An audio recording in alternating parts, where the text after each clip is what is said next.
You know, we all have conversations. We have them all the time, but are they good conversations?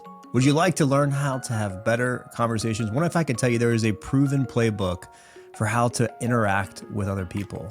Well, that playbook comes from Alison Wood Brooks, who is my guest today. She's a professor of the wildly popular business course at Harvard Business School on how to have a great conversation. I think you're going to love what she has to say. Let's jump in.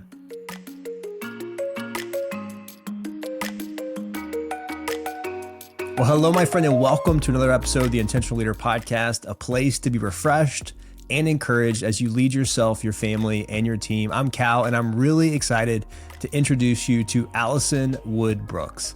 This has to be one of the most fun conversations that I have had on this show, which makes sense because Alison's expertise is in the science of having great conversations, and she's really good at it. She teaches an award-winning course at the Harvard Business School called Talk, and is out with a brand new book also called Talk, The Science of Conversation and the Art of Being Ourselves. On this episode, we discuss how she studies great conversations, like how do you go about studying that, whether it's better to switch topics in a conversation or to stick to a topic, what she thinks about follow-up questions, how to end a conversation, which is something I was really curious about, how to create levity in a conversation, and much more. So without any further ado, please enjoy this fun conversation with the wonderful Alison Wood Brooks. Well, Alison, I am so excited to talk with you about Talk. This is going to be a lot of fun. It's going to be so fun. Thanks for having me on, Cal. It is a wonderful book that you've written. I was talking to you before we hopped on that you've done so much research on this topic, and you teach a class at Harvard Business School, which we'll get into.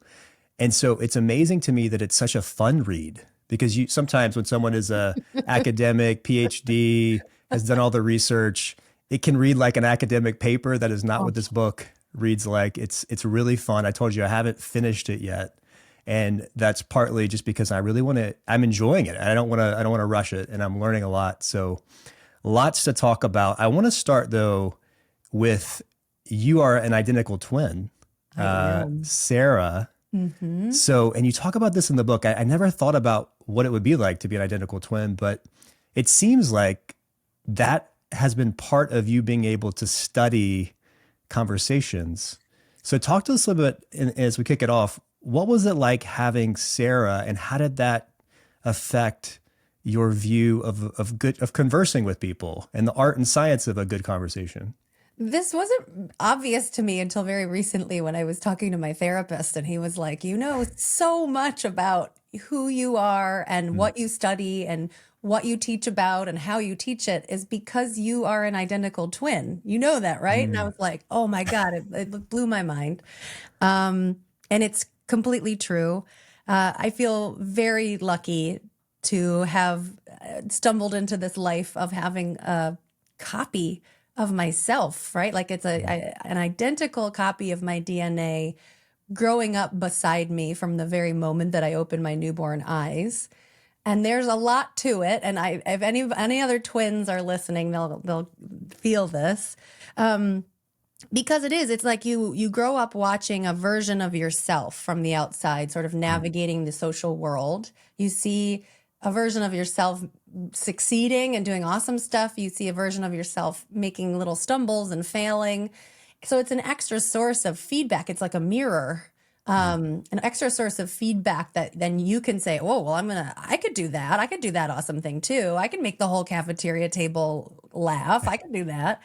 Or you could say, ooh, that didn't go so well. I can avoid that in the future. So it's sort of this extra source of feedback. But also, she's not me. She is just like a very close sibling who I shared a bedroom with and shared all my clothes with and played on all the same basketball teams, soccer teams. And, we were in all the same classes. And so it's also this person, this built-in conversation partner that I walked through my whole childhood sort of shoulder to shoulder talking to somebody all the time. And only now, as I'm in sort of approaching middle age, am I appreciating what a gift that was. I got extra feedback. I had a built-in friend. I learned so much about cooperation and competition. And we're very close now. She lives about a mile away from me Oh, here in nice. Boston. She also has 3 kids. I have 3 kids. Mm. We see each other often, and we've always been close. It doesn't mean it's always been easy, but we've always been very close. And I think in a way, becoming a behavioral scientist and a professor and creating this course at Harvard about conversation very much is a way that I'm trying to sort of help other people find the tight knit shared reality and that feedback mechanism and that closeness that I had a little bit built in by having an identical twin, but finding that level of shared reality in the relationships in their lives. I love that. What was it like being would you, like, after a conversation, would you and Sarah, and I'm sure you didn't do this maybe deliberately back then, but just reflecting back, would you all kind of critique each other and be like, oh, that was a bad conversation? Or, Yeah, and not no, that you would use that language, but, oh, you really crushed, you were really funny in that situation, or you were so awkward. Why, don't do that again. I'm just curious, were those the types of conversations you guys had sometimes after? relentlessly. Sometimes you don't even need to talk about it, right? They hit you with Yeah, that it's just like, glance of like, you are so embarrassing mhm, right now. Stop it. yeah. But yes, relentless, mostly negative feedback. You don't often tell your siblings how awesome they are. Sometimes, right, in poignant moments when they do something really amazing. Yes, most siblings know that feeling, and twins are even more that way because you're just together more often. Mhm. Even little things like you do a little thing and they go, ew, or, like, oh, no, right? Like just tiny little Mhm. micro decisions and micro expressions of disagreement and disapproval happen at every moment of every day and happened to me more frequently than most. Yeah, this book has made me reflect back on so many of my awkward conversations, even just things like, and you talk about in the book, which is great because conversations affect all parts of our life. But going on a date or meeting like I remember meeting my in-laws for the first time and like preparing for that of just I want this to go well, or a job interview or a tough conversation as a leader. And anyway, your work has made me self-critique all of my mistakes, but it also gives a nice playbook for how to do it well. So, I hope it's equal parts hmm, um, mortifying, right? It makes you hyper vigilant about all the things that maybe you went wrong, but but in equal measure, I hope comforting, right? It sort of yeah, gives you this toolkit of like, oh yeah, I did those things. It wasn't great, but also that's human nature. Like everybody's doing those things all the time. Conversation's surprisingly messy. And going forward, now that I'm aware of it, I can make little moves to do it better. And I hope your conversation with your in-laws went great. It it seems like went. it went great. That's right. They are my in-laws. As far as I can remember, it went really well. I do remember being very nervous when I met with my father-in-law to ask if I could propose to his daughters. Oh. I remember we were like at IHOP. I think we went to IHOP, which we never go to IHOP. And I remember Oh. him thinking, okay, this is weird. Cal's invited me out to breakfast. And then I remember we were just chatting, just having a normal breakfast. And I was like, how do I transition? I wish I'd had you as a coach. Like, how do I transition from talking about football to I want to marry your daughter? And From I pancakes remember, to proposals. How do we move? How do we shift topics? how do we shift? This is I need Allison. And I remember thinking, I think what I literally said was, well, let me just cut to the chase. And I'll never forget, he loves to eat just like I do. And he like slid his food to the side and he Oh, crossed amazing. his arms, and it was so intimidating. I was like, oh my goodness. And then I don't remember what happened after that other than him saying, yes, you can marry I my love the sliding daughter. the food to the Oh side. yeah. Yeah. I'll never forget that. Like That's a big deal. nothing that's happening right here is as important as I Uh-huh. think what you're about Yep. to say is. He's cutting to the That's a chase. cool move. That's awesome. It's a power move. Yes. And so it's beautiful that you teach this class at Harvard Business School because this audience is people that are interested in leadership. How long have you been teaching the class? It's so funny. Developing an entire course is such a massive undertaking. I Oh, I bet. started teaching it in different versions in 2018. It started out as like a 4-day intensive sort of experimental thing. And then over the next time I taught it as a half semester and then as a full semester and then a full semester to, many hundreds of people at once. So it has grown, but it started around 2018. So it's been a That's, while. yeah. It's been an incredible learning journey, honestly, not only about how to deliver this content, but how people react to it.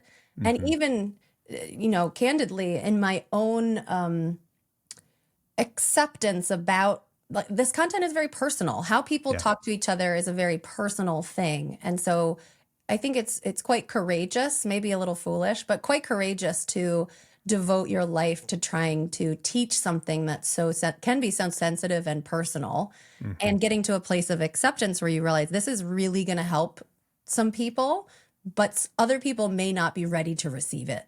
Um, and so learning about that whole spectrum has been an amazing journey for me as a teacher. I love hearing that, especially now as I teach, because I'm constantly thinking of what does success look like? Yeah. Is it that everyone walks away being a true believer in this stuff? Is it that they are able to self-critique or critique the material? And I'm still trying to figure that out. So And I, it's hard because often it's hard to know what's going on in the mind of mhm. each student, right? When you face a classroom filled with 60 people, um, I do everything I can to figure out what's going on in their minds. I have them write weekly reflections to sort of share with me what's going on. And still, you can't quite know, how is this landing for everybody? What pieces of it are helping whom and when? And so I think at some point you just have to really believe in the content that, like, hey, these are really good ideas that I think could help some people, and we're going to go for it. Yeah. Well, that's perfect because I want to ask you. So if the leader that's listening perhaps and is saying, okay, I've been having conversations my whole life. I know how to do this. What would be your pitch for them to do the work, to really to read the book and just kind of dig into this research? What are the benefits for leaders to really dig into this? To that person, I would say, I get it. I mean, we learn to talk as toddlers. When we're a year old, we start to learn to do dialogue. We practice doing it with a huge array of conversation partners every day of our life. By the time we get to be teenagers and certainly adults, it's a task that feels like second nature because we do it constantly across tons of different contexts, at home, at work, at school, everywhere. Very quick bump-ins at the coffee shop, and very serious work meetings and negotiations. So it comes to feel like this thing we don't even think about. It becomes second nature. All along the way, we are also all sort of scientists of conversation. We're not only observing ourselves and our partners in conversation, but we often watch other people having conversations. All of our family members, all of our coworkers, our teammates, strangers on a train, we're all sort of passively observing how people talk to each other and trying to figure out, like, what goes well and what doesn't go well. So I'm with you. If it feels like, why do I need to take a deep dive into this thing that I already do it, it's effortless. Here's the pitch. Even the best, when you look under the hood of conversation, it is remarkably more complicated than you could imagine. It is so much trickier and so much messier and so much more complex than any of us could imagine. The only way that you can see that is when you start to study hundreds of thousands of real conversations at very large scale, as an actual scientist, not as a lay scientist sort of observing maybe 10 conversations per day, but hundreds of thousands of them, and analyzing them using robust tools like natural language processing and machine learning. And what you start to see are patterns that emerge, and you realize even people who are going through life and doing a pretty good job, even they have immense room for improvement. Because this task is so hard, you can never be perfect at it. And even aiming to be perfect is not the right goal. But all of us, we all have room for improvement, including me, and continuously and forever. And because conversation is the way that we present ourselves to the world, it is the way that we come to know other people. It's the pathway by which we pursue all of our goals in life. Because of that, it is a worthy pursuit to get better at it. You have to do it all day long, every day. Do it well. Wield your power well. What would have been some of the most interesting contexts that you've studied this? Because I think I read you've studied it in speed dating, you've studied it in sales pitches. Well, I mean, how does one even, you mentioned the hundreds of experiments or observations, but like, yeah, what have been some of the most interesting contexts that you've studied how people talk to each other? It's funny when you read some books that you read about communication have like flashy, attention grabbing content, like, oh, we're going to take you inside the boardroom at Netflix, or Hmm. I'm going to take you inside the war room with Trump. I'm going to take you into, the best surgeon in the world. What is he saying to the nurses while he's doing surgery? So there are contexts that are sort of attention grabbing, and you can try and like glean things from it. But what I find more interesting and compelling, and where you can learn more, is watching normal people talk to each other in the sort of situations you find yourselves in normal day-to-day life. So we've studied conversation across many of these. We've looked at parole hearings between someone who's been incarcerated and on a parole board. That's actually kind of an extreme one. We've studied doctors talking to their patients. We've studied parents talking to their children. We study strangers talking to strangers, outside, inside, every which way to Friday. We've studied entrepreneurs talking to potential investors. We've studied work colleagues and work meetings. So across so many different contexts, what I find most exciting and interesting is like, but how do normal people talk? What are we all doing? What are we all struggling with? And how are the best among us sort of doing better? What can we learn from the people who seem to be navigating this surprisingly tricky task quite well? What do you think success in a conversation is? Like, what does it mean to be a good conversationalist? Well, the answer to that isn't really up to me. I'm not like conversation God, and it's not up to you either, Cal. The answer to what makes a conversation successful is up to the people who are participating in it. It's up to the user. It's up to the speaker. Human beings have a vast array of things they really care about. It's what makes us special and different, and maybe better than AI or robots is like they don't have sincere desires. We humans have sincere desires. We care about a lot of things.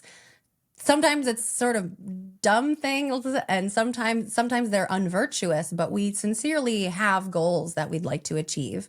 Common goals include things like learning new information, feeling connected to someone, making a good impression on them, keeping a secret, feeling protecting information, having fun is a huge one that a lot of scientists often forget about. Persuading people to agree with us, asking for advice. And by the way, time exerts a lot of pressure on what success means, because often we'll hold a huge array of goals across a lot of different topics, but also I need to leave in 5 minutes. Yeah. So how are we going to achieve all of these things? In the book and in my class, I teach about a framework that helps to organize and categorize the very many goals that humans hold during their conversations. We call it the conversational compass. Do you want me to tell you about the compass, Cal? Yeah, please. Okay. So this world of motives and goals that people care about is so vast that really I don't want to tell people what to care about, but it would be helpful for them to have some sense of what they care about. So the compass is a 2x2 framework. There's two axes. The x-axis that runs east-west is relational. At the high relational end of this spectrum, these are goals that reach for helping the other person or for helping the relationship. So apologizing, I'm doing because I care about our relationship and I want to fix something that was broken. Seeking your advice or giving you advice, I might be thinking mostly about you and how to help you. Having fun together, laughing together can often be highly relational. At the other end of the relational spectrum, low relational goals are things that are selfish. It's like my needs. My goal is I need to persuade you to buy my book and I need to leave here in 20 minutes. These goals that are selfish are not evil. They're not unvirtuous or bad. It's just they're serving mostly me. And so we should be aware of where we are on that spectrum and what goals we're aiming for. Arguably, some people might say you should try and use the sort of self-centered goals sparingly. Pick your battles of like what the things that you care about for your own self-interest probably aren't going to be fun and enjoyable, or often aren't fun and enjoyable or aligned with what your partner wants. So pursuing those selfish goals relentlessly could undermine your conversations. The other axis in the conversational compass is the informational axis. And so it also goes from high to low. High informational goals are what we classically think of as the purpose of conversation, which is exchanging accurate information. The human race evolved the ability to converse because we needed to exchange information. We needed to be able to communicate with each other, to pass down information across generations over time. And we still have many high informational goals. This is teaching, it's learning, it's making decisions together, it's brainstorming ideas, it's persuasion. Anything that relies on exchanging accurate information is a high informational goal. But we can't forget, and again, scholars often forget, that humans have a lot of sincere desires that are not about information exchange. Sometimes we care a lot about keeping information private, about concealing information. And also, sometimes we just don't care about information exchange. We just want to be together. We want to fill time. We want to have fun. We want it to not feel awkward. All of those goals are very important, and they're not at all about exchanging accurate information. And so this 2x2 compass can help people organize the things that they truly care about onto a framework. The goal is not to move to one quadrant or another. They're all good. They're all useful. It's just to describe what people actually care about and help them organize it in a way that makes sense. Is the goal to align with your partner? So if my wife wants to talk about, like if my wife is just really wanting to connect, but I'm really excited to tell her about this conversation that I had with Allison, there might be a misalignment there of goals. So what do we do in that situation? Do I move to her? Does she move to me? Is it a little bit in the middle? What do we do? Depends on what kind of husband you want to be. This is really important. This is really important. So some of our goals are aligned naturally. We both want to have fun. We both want to laugh together. We both want it to not be awkward. We both want to talk about the show we watched last night, right? There's many goals are compatible, but often our goals are not compatible with others. So everybody's walking around with their own compass in their mind, and something that you want may bump up and collide with something that your wife wants. And whenever we have goals that where we confront a misalignment, that's when we need to figure out, what are we going to do here? Are we going to prioritize your needs? Are we going to prioritize my needs? And how do we do that in a way that feels satisfying to both of us? In the book, I talk a lot about kindness, and try and attack kindness very concretely. Kindness really is trying to figure out what your partner really cares about, what your conversation partner really cares about, what they need. And then when you confront these moments where maybe what they need is incompatible with what you need, giving them what they need anyway. So having these sort of moments of selflessness where you prioritize someone else's needs, with the idea that hopefully later in the conversation or later in the relationship, you're in a place of trust and love and support, so that they'll do the same for you. Maybe it's in 5 minutes or maybe it's in a week, but it requires that we think about what other people need and actually give it to them. We'll get into this beautiful framework that you have using the TALK acronym. One final question on that is, how do I best discern whether my wife wants to have, this is just purely for me right now. How do I best discern whether my wife wants to have a more relational conversation or a more high information conversation? Like, what is the trick for this, Allison? Yeah, you can ask. This is the really beautiful thing about conversation offers to us. Most of us try and guess, and we often guess wrong. We get it wrong all the time.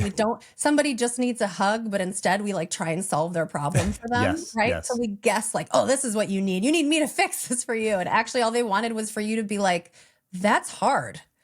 I'm going to give you a hug and I'm going to make you tea, or I'm going to make you dinner or whatever. But instead we guess and we get it wrong a lot, and that's not great for our relationships. What's really beautiful about conversation is you can ask directly. It gives you this opportunity to say, what do you need right now?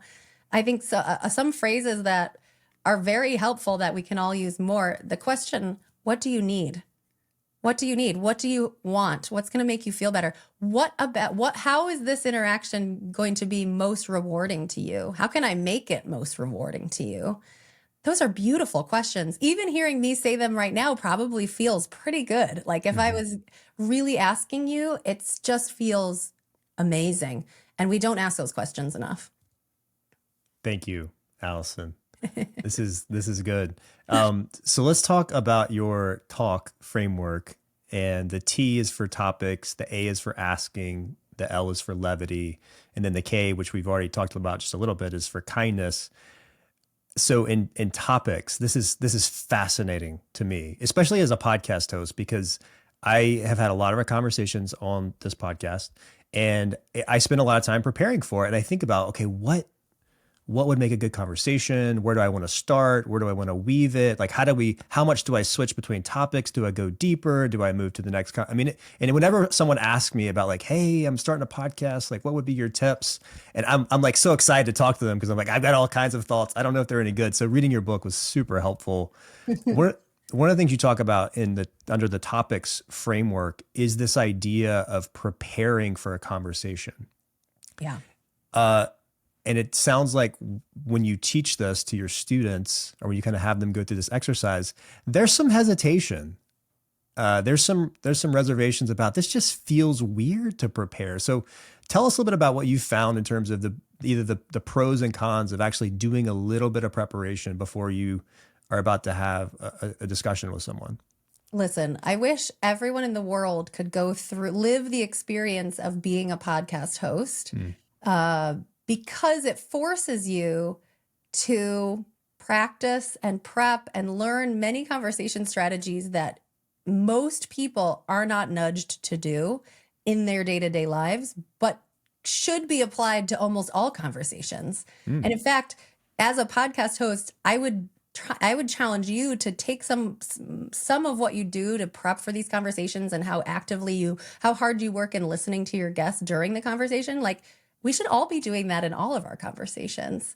It's just that you have to do it here. There's a lot of attention being, right? Like if you didn't do it, it would be very exposed. So the consequences the stakes are higher. Okay, so topic prep. Yes. Many people are incredibly resistant to the idea of topic prep, especially, and we collected data about this, especially in close relationships. So people like your romantic partner, your children, your parents, your besties, your friends. A lot of people are like, I don't need to prepare for conversations with people I know really well. I'm going to know what to talk about. We always have a great time. I don't need to think about it ahead of time. It's just going to happen. The magic's going to happen spontaneously. And I get it. Like the fear of topic prep that people feel is that by thinking ahead, somehow undermines the magic and the feeling of naturalness once you're in the conversation, that it will feel rigid and forced or distracting because you're trying to remember the topics you prep to raise them. In experience, we've run experiments on this where we randomly assign people to either prepare topics ahead of time, think about it, or not. The people who prepare topics have much better conversations, way better, for a whole host of reasons. One is they just feel more comfortable and less anxious the whole time. They know they have this sort of reserve of ideas of things they could raise if they need to, but they don't have to.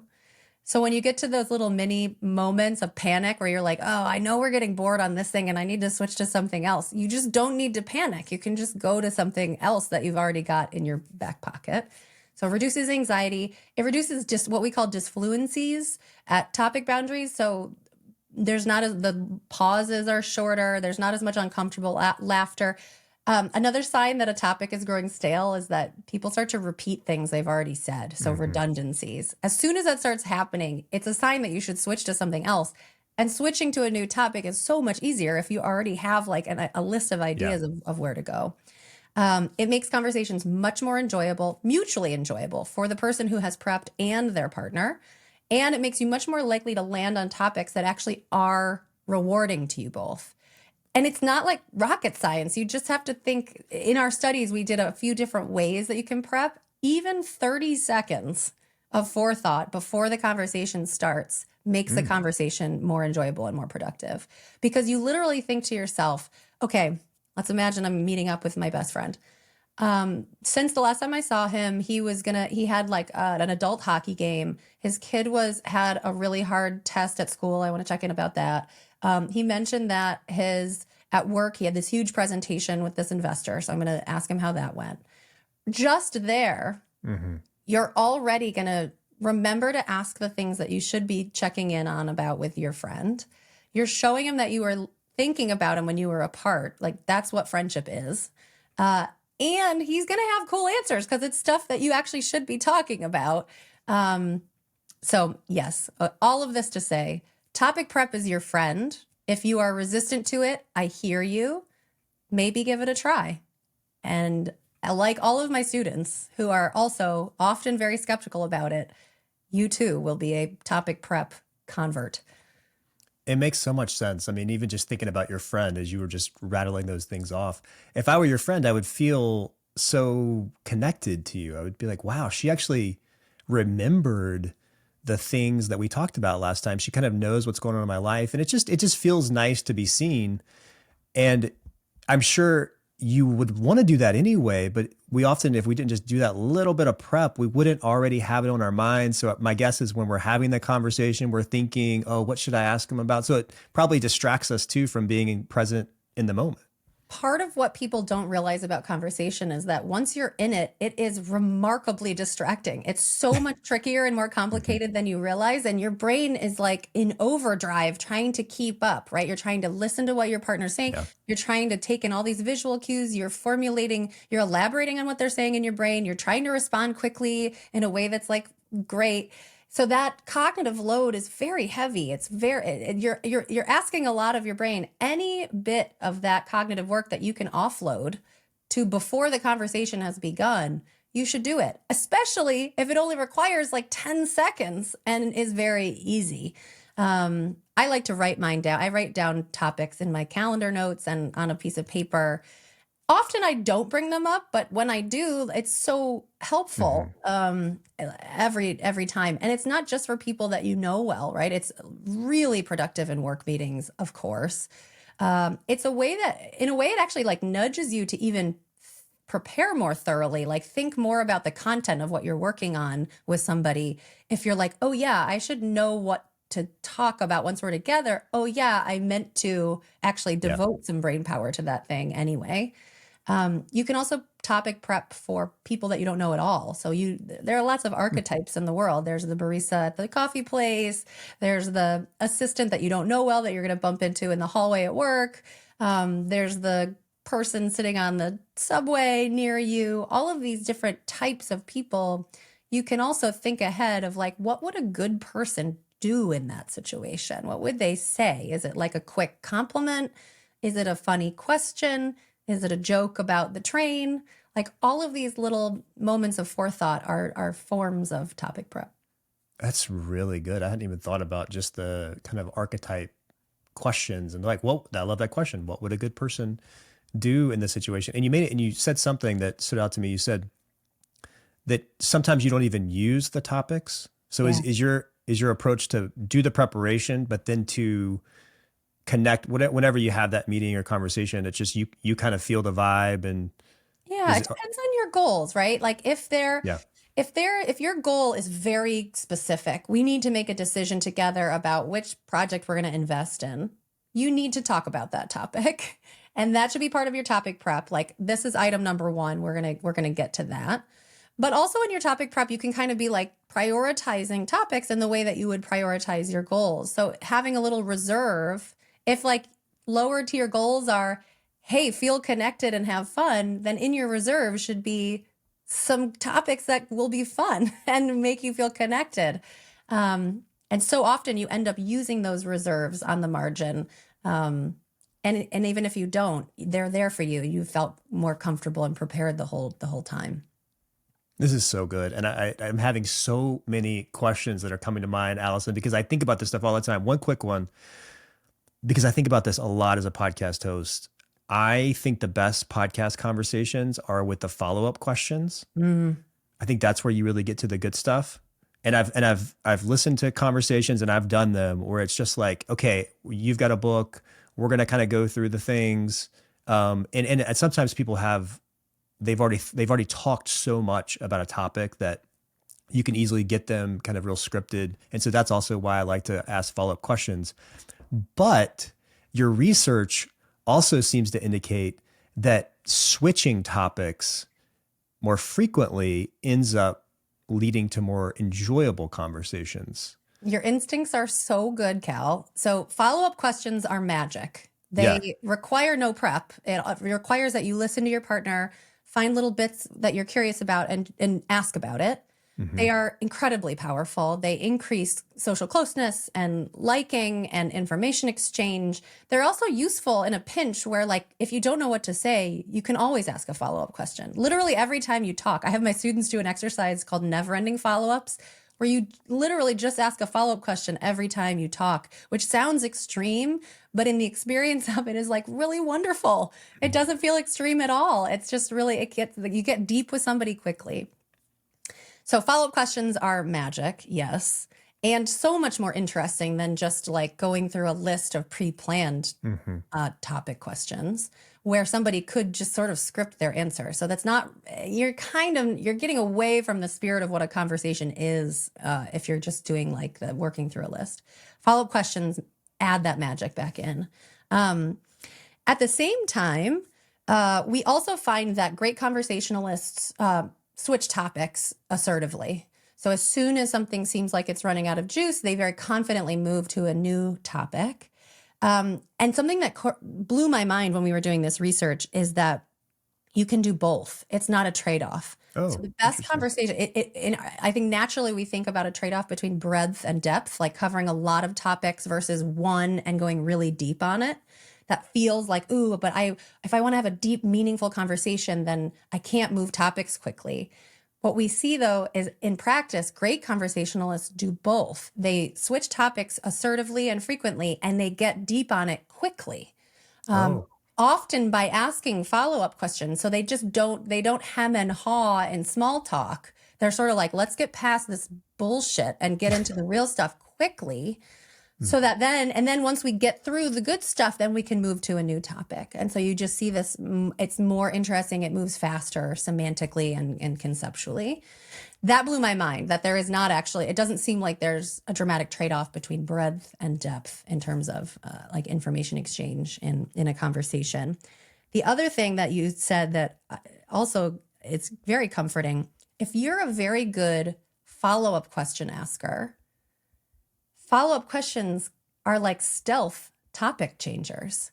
Ooh. Because if let's say we start by talking about your daughter and you're telling me things that she's doing at school, she's 10 years old, she's doing great, her favorite subject is math, whatever. We get down, I learn a lot of information quickly by asking follow-up questions. All of a sudden, we're talking about a sport that she's playing or that she's in the school play. And then all of a sudden you offer like, oh yeah, I did school plays when I was young too. All of a sudden, we're sort of in a different territory. We really are like moving into a different topic, but we never made a sharp jump cut to get there. It's just that follow-up questions have the tendency to uncover and reveal so much information that they bring you to new worlds and quickly. That's really, really helpful. For me, and I'm sure, I mean, it's like any conversation, not just a podcast, but any other tips for switching topics?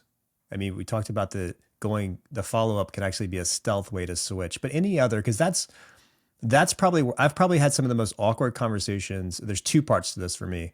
I imagine at a social get together at my work, for example, where everyone kind of has to come. There's some kind of holiday theme perhaps. And, you end up talking to someone that you maybe haven't talked to in a while. And there's two parts to this that I'm one, like switching topics is one part, but then also ending a conversation. And because I don't know if you've ever had the situation where you kind of feel like like it's just you and another person. There's a whole room full of people, and it's like, I don't want to break away from this and make you feel bad, but there's a ton of other people that I bet you want to talk to and I want to talk. So any other tips for topic switching? And then how do you break off a conversation without it being awkward? So the end of a conversation is the final topic switch. The topic that you're choosing is silence and both walking away. And so in a way, you're sort of making all of these choices all the way along. So the same hemming and hawing that we do when we feel impolite and we don't want to move to a new topic, the same thing is happening at the end where we're like hemming and hawing and we don't want to be rude. We don't want to hurt their feelings and walk away. That same hemming. So the solution is the same in both cases, which is like, just be more assertive about it. Like just switch assertively. That move is made much easier if you've thought ahead about where you could go, right? If you have a go-to question, what are you excited about these days? Or a go-to story. Hey, I heard this NPR episode of This American Life and let me tell you about it. Or, hey, I've been watching this amazing show, Silo. It's got this really nuanced female character. Let me tell you about it. So it helps if you've got ideas at the ready that help you make that move assertively. At the end of a conversation, the same is true. It can help to give a compliment, say, this was really fun. I really loved it. I can't wait for the next one. I'm gonna go. Ooh, Right? Like I just end it with I warmth, like that. compliment. This was great. And now it's over. Another move that can be helpful. You described a situation where there are a lot of people in the room. One way to end is to say, I'm dying to introduce you to my friend. Like, let me go introduce you to somebody else. You introduce them, give them a hug, boom, you're gone. Yeah. Right? Like just any sort of assertive move where you acknowledge, hey, endings are hard to coordinate. Ending any topic and shifting to a new topic, all of these micro decisions are hard to coordinate. We will never be able to get it perfectly right. I will never be able to figure out, when do you want this to end? When do I want this to end? So accepting that complexity and just saying, let's end it confidently, you can do away with a lot of self-torture and a lot of hemming and hawing about it. So it sounds like assertiveness is key, whether you're switching topics or ending a conversation. It's just going for it. That's what I'm hearing. It's a little bit like by acknowledging and being aware of the complexity of this coordination game that is conversation, it should make you feel more empowered to take like little tinier risks almost. It's saying, we're never going to get this perfect, so I'm just going to go. Or we can't get I can't possibly know if you're going to find this funny, but I'm going to try this topic anyway. I'm going to assertively go there. It's like little moments of courage. And we all know what it feels like to talk to people like that, and it's great. Yeah, it's amazing.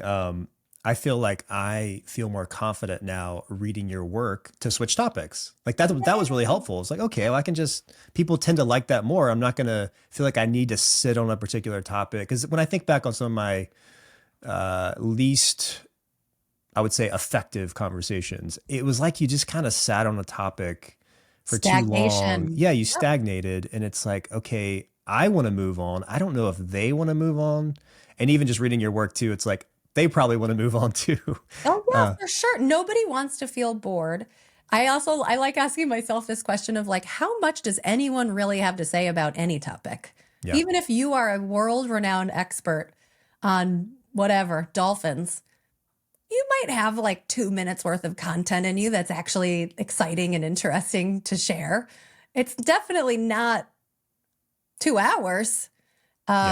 So just be almost a little bit of humility of like, well, we did what we could here on this topic. Let's try something else. I think can go a long way. So I love the A in your talk framework, especially as someone who thinks a lot about asking good questions. Where do people go wrong here? Let's just talk about the big fails when it comes to question asking. What are the things we want to for sure avoid? Top line failure. People don't ask enough. Oh. Top line failure. No one should ever leave a conversation having asked 0 questions. We call these ZQs. We've all experienced people like this on a date or in a work meeting or in an interview. Don't leave a conversation having asked none. Sadly, more people are ZQs than we'd like to admit. And even if you have asked some questions, it's probably not enough. Questions are incredibly powerful. They help unlock information exchange. They bring us closer together. They do all the good things that we're looking to do in conversation. And for many different reasons, we sort of forget to ask them, or we're afraid to ask them. We're worried about asking the wrong question. And so those fears hold us back from asking more. So top line advice, just ask more. And sort of like topic switching, it sounds like that's very simple advice. That seems like, well, that can't make such a huge difference. But if you actually earnestly pursue that goal of confidently switching topics more frequently, confidently asking more questions at every moment of every conversation, it will change your life. I mean, it'll change every moment that you're engaged with other people. So that's top line. Mm-hmm. Once you try and ask more questions, question types matter too, right? We talked a little bit about the power of follow-up questions. It's so funny. Online, I see a lot of people giving advice about like which question to ask. Don't ask this question in an interview. Ask this question. And I always find that to be like maybe a little bit helpful, but actually what matters more is what comes after. No matter where you start, whatever question, whether you ask someone, what are you excited about recently, or what are you struggling with recently, the conversation is going to unfold from there. So they're going to give you an answer. And then your next choice is, do I ask a follow-up question, or do I talk about myself again? Mm-hmm. And so these patterns of asking probably matter a lot more than what was the root question, the original question. And what we find in our research is that follow-up questions are incredibly powerful. If you do ask a question and someone shares something about themselves with you, do not just bring it right back to yourself. We call that boomer asking. It follows a pattern of a boomerang. You see it all the time. Yes. And it's important for people to share about themselves. You want to ping pong you back and forth. Like you're learning about me, I'm learning about you. The problem is if you do it immediately after someone has shared with you, it makes them feel like you didn't care about what they said. Yeah, I've experienced that a good bit. And it's interesting too, just that reflecting back, my wife and I will do this. We'll come back from a party and just say, hey, how was it? Or who did you talk to? And it is amazing how many people don't ask questions. And that is an interesting, I think because of this podcast and because Alison, I'm actually more comfortable asking questions. So that's also maybe one of those, I don't know, things maybe you've discovered in your work that some people would, I just would prefer to hear other people talk, that I don't like to talk about myself. You like learning too. You like learning. Yeah. For sure. People have different leanings, proclivities of things and habits that they've learned, that they've become good at. There's some people who are terrific question askers, and that you should lean into that. Some people are much more comfortable answering, like waiting for other people to ask. Usually people who are habitual answerers would probably be well served to incorporate more question asking into their toolkit. But yes, it's okay. And all of these things, from topics to asking, levity, and kindness, people are all over the map in terms of their habits and strengths and weaknesses, and just what you've sort of learned to do in your life and what you might be most comfortable with. I think with my students, my goal is to push them to try things that are a little bit outside their comfort zone. And by definition, it's going to feel weird. It's going to feel uncomfortable, but you can't realize the benefits of a new strategy unless you really give it a try in practice. I'm like you. I'm much more comfortable asking questions relentlessly than answering them. So it's been a fun challenge to be on a book tour, because I essentially have to sit and sort of answer questions, which is another skill that matters tremendously. Do you have you found any recommendations on what to do while someone is talking? Like you are talking right now, and I'm really interested in what you're saying, and I want you to know that. But I'm wondering, how do I best do that? I mean, I'm kind of shaking my head. I'm trying to react. One of the weird things I've also found, Alison, with podcasting is that you have to be careful not to overly affirm every answer that someone gives. I don't know if that makes sense, because I've noticed when you listen to a podcast and the host is constantly like, oh, that's so cool. Oh, that's awesome. It just gets a little annoying. So sometimes I want to affirm the guest, but I also don't want to annoy the listener with my constant affirmations. So I love anyway, it. I any love that you're tips on? ruminating about this. I wish more people ruminated about this. So decades of research on active listening, right? So-called, we all have heard this phrase, active listening, are mostly about what are you doing with your body to show your partner, your conversation partner, that you're hearing them. So it's this nodding, it's smiling, it's eye contact, it's leaning forward.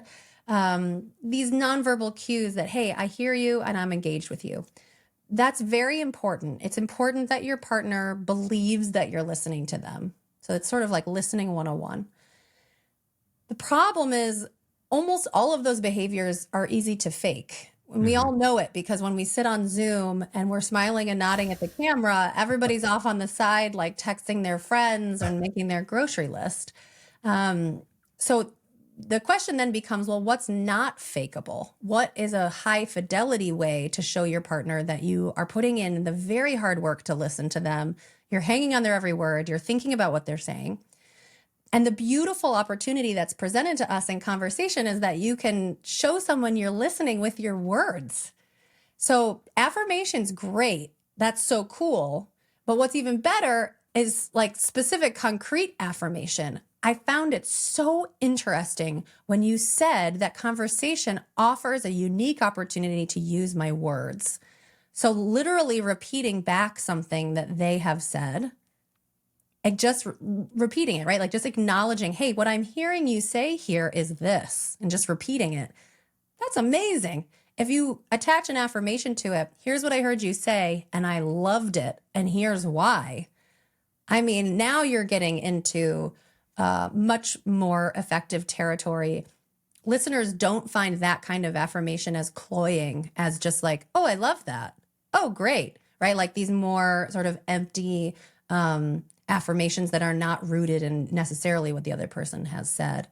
So in our research, we've studied these verbal expressions of that you've heard someone. They are so magical. Usually when we think of someone charismatic or compelling, this is kind of what they're doing. They put in the hard work to listen, which, by the way, is not easy at all. The human mind is built to wander. It is not built to focus on one person and listen to everything they're saying. So if you're a mind wanderer, you are not alone. I'm with you personally and professionally. But if you are working really hard to listen to somebody, you should show it with your nonverbal cues, but maybe even more importantly with your words. And you can do it by repeating what they've said, by affirming specifically things that they've said, by asking follow-up questions. So, wow, what I heard you say here is this. It seemed like you felt sad about that. Did I hear that right? Is there a sadness built into this? To follow-up questions. If you're in a group conversation, paraphrasing is amazing. We've all seen that before too, where you try and summarize or pull together things that a few people have said. The only way you can do that is if you were listening to all of those people. And then there's my favorite move in all of conversation, which is the callback, which is you reference back to something that was said much earlier in the conversation, or even earlier in your relationship. Right? Like, oh, when I was talking to you a month ago, you mentioned that you had to pick up your daughter at 3:15 every day.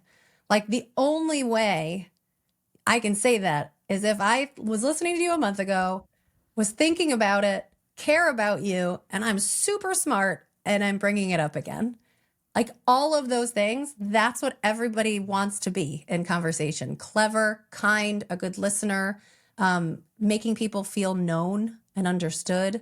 So callbacks are just, there's also a bonus, like often callbacks are funny because it's like so surprising that someone would be so like great.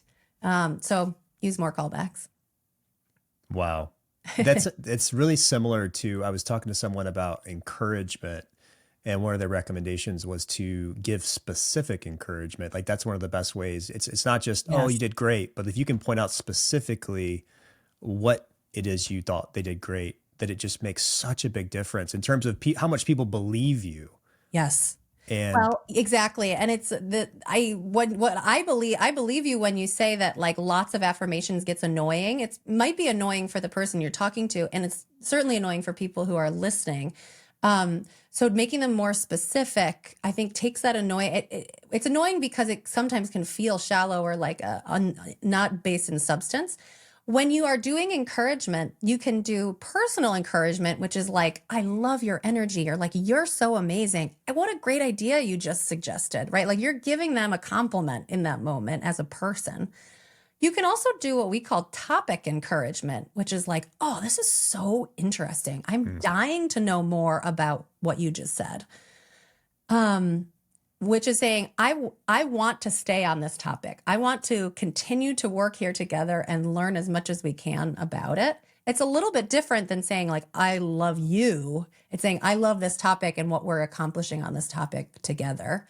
And both of those things, personal encouragement and topic encouragement, are so energizing and so awesome, and really a clear way to communicate to somebody, I'm enjoying this and I'm into it. Let's keep going. One of the things that's really cool, Alison, because I've listened to you on a few podcasts and now I'm getting a chance to have this conversation. You are a really good conversationalist. And one of the, seriously, I mean, it's just, and one of the things, let me be very specific. One of the ways that you're really good is the energy that you bring, like just really good energy, lots of laughing, lots of smiling. And even just listening to some of your conversations, I'm like, wow, this is really enjoyable, because you can just tell she's really into it. But that's kind of cool that you're someone who's like a researcher on these topics, but then you also, I think, have authority on this topic because you live it, which is really neat, which leads me to levity. And we'll kind of land the plane here. I don't consider myself a very funny person. I wish I was more funny. I'm a little bit intense. And so when I see levity, I feel like, oh man, I don't know if I can do, I don't know if I do that in a lot of my conversations. I feel like I'm more of my questions are often for information. I want to learn. So give some encouragement or some advice to someone like me who says, okay, I've gotten to topics, I've gotten to asking, now I'm at levity, but I don't consider myself to be a funny person. I also am a professional. So, so how do you advise people to begin to add more levity to their conversations? First, I want to acknowledge the raucously kind compliment that you gave me before asking this question. It was so kind. The energy that I bring to conversation is very sincere. I really feel like talking to people is like a privilege. You get to go on like a journey into their mind and into their life. And I sincerely love people and I love talking to people. So thank you. That was very nice. Levity. I hope the levity chapter in the book is incredibly comforting, especially to people who don't think that they're funny, and you don't need to be. Like, you don't have to be. Science remains to be seen whether being funny is a teachable skill, actually. Of all things that we can learn to do better in conversation, I always tell my students at the beginning of the levity module in our course, I cannot teach you to be funny. Like, that is not my goal here. I can teach you to care more about humor and the role of humor and how important it is for how we come to understand each other and status hierarchies and all of these things. So just sort of an appreciation for the role that humor plays in the social world. But I'm not convinced that I can teach people to be funnier. But the levity maxim is not about being funny. And in fact, if you have this mindset, if you go into a conversation and your goal is to be funny, it's the wrong goal. It's the wrong goal. The point of levity are to find these opportunities, these sparkly moments to keep everybody engaged. Sometimes it's through humor. Sometimes it's through things that are not funny at all and are really warm. So compliments, asking questions. It's really about keeping your hand on the gauge, the temperature gauge. And as soon as you feel like a conversation's getting too boring, or people are stagnating, or they're feeling disengaged and disinterested, any move that helps pull people back in. Humor works well at doing that, but so does so many other things. Topic shifting is a huge one. If people are getting bored, shift to something else that they're actually interested in. So for those of you who feel like, I wish I were funnier, I'm not that funny, don't worry about it. Just seize the opportunities to give more compliments, more flattery, shift topics more often. You don't need to be funny, but you can't be boring. You need mutual engagement from everybody involved to have a rewarding conversation. And I love that you put that in the book because I know we've mentioned it a little bit that as a researcher, I'm sure there are a lot of people, it's like, okay, this is the science of a good conversation. But I love that you bring the importance of levity, the importance of enjoyment, the importance of connection. And that's such it's just a great reminder to laugh. That's one of the things you talk about in the book, and you do that very well. Well, Alison, we're getting to the end here. I just want to give you an opportunity because you are speaking to leaders. We've covered a fair amount of the book. Certainly, there's so much that we haven't covered. So I highly encourage people to get the book. We've given just kind of a little taste. But anything else that you really want leaders to be thinking about when it comes to conversations and growing in this area as we wrap up here? Yeah, we started the conversation. You asked me, like, why should people dive into this topic, into this book? And my answer was that for something that feels second nature, it's like, why do I need this? I'm already like good at this. I do this all the time. I hope that this book and this conversation have shown people that when you look under the hood of conversation, it is remarkably more complicated and trickier than it appears, and that it feels as we sort of bump through life just doing it naturally. So there's a lot we can do to get better at it, but it also means that we are bound to never be perfect at it. And in like the goal of this book and the goal of my course and every goal that people should be holding should not be aiming for perfection. That's a fallacy. Conversation is a remarkably tricky and complicated coordination game. We are all bound to make tons of mistakes. We will always have moments of awkwardness. We will forget to ask questions that we should ask. We will say things that are embarrassing. We'll stay too long and not be confident enough to just leave. So I think my final word is just to try and find more grace for yourselves, for ourselves, when we make these little mistakes, and to try and find more grace for the people that we talk to and the people we see in the world, because everybody's doing their best, and it's a hard thing to do well. That's a great message, and this is a great book. I encourage folks, go get the book Talk. I'll put links to Talk and how to connect with Alison in the show notes, whether you're watching on YouTube or listening on podcast. Alison, I've had so much fun today. Thank you for having this conversation, for coaching me up, and for writing a great book. I really appreciate it. Cal, thanks so much for having me on. It's been a blast. Well, my friend, thank you so much for sticking around till the end of this conversation with Alison Wood Brooks. What did you think? Let me know in the comments on YouTube if you're watching. What stood out to you the most? What of those tactics that she described are you going to implement in your life? You could also drop a comment on Spotify. I would love to hear from you. I just loved what she had to say. And again, check out her book. It's really, really good. It's an easy read. It flows nicely. It's not one of those academic type books where it's hard to get through. It's really fun to read. She's got a lot of great stories, and it's just really helpful. And because we converse so much as leaders, whether at home or at work, it's really nice to know how to do it well and have an extra level of confidence. That's what I think I have found after going through her work, is I feel more confident now in how to have a conversation. I feel more confident to switch topics because I know that people tend to enjoy that more. So I hope you'll go and check out more of her work. And I am just so grateful to get to spend some time with you, that we get to learn together. I will be forever grateful for you spending time on this podcast with me, because at the time that you have is, of course, your most valuable resource. And I'm just honored that you would spend it with me. If you enjoyed this conversation, please go share it with someone in your network, because they might benefit from this as well. And also, I just so appreciate those of you who have left a rating or review on Apple Podcast or Spotify. That really helps us bring in new leaders to our community, and it just helps us reach more people. And when I say us, I mean me and my wife, which we really love doing this work. And I hope that comes across in the episodes that I do. So go and have a great week, and remember that life is short. So let's have great conversations and make it count. Take care.